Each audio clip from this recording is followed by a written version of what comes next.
Hola, hola, ¿qué tal? ¿Cómo están? ¿Cómo están? Sean bienvenidos nuevamente a nuestro canal Guaraní Canva. Listo, el día de hoy vamos a hablar acerca de partes de las cabezas. ¿Listo? Partes de las cabezas. Primera parte es A. A quiere decir en el idioma guaraní cabello, cabello. Por solamente decir A estamos diciendo cabello. Muy bien.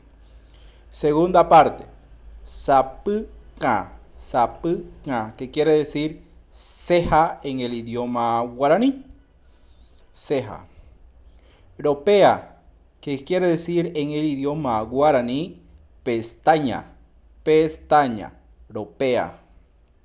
Tesa, que quiere decir en el idioma guaraní ojo, ojo, tesa.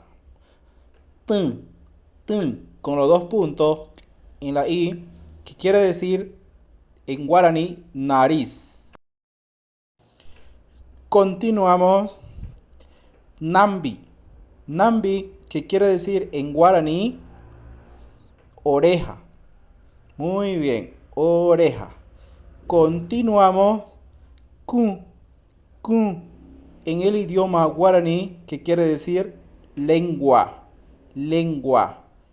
Yuru, yuru, en el idioma guaraní, quiere decir boca. Tain, tain, en el idioma guaraní, quiere decir diente. Estas son las partes de las cabezas.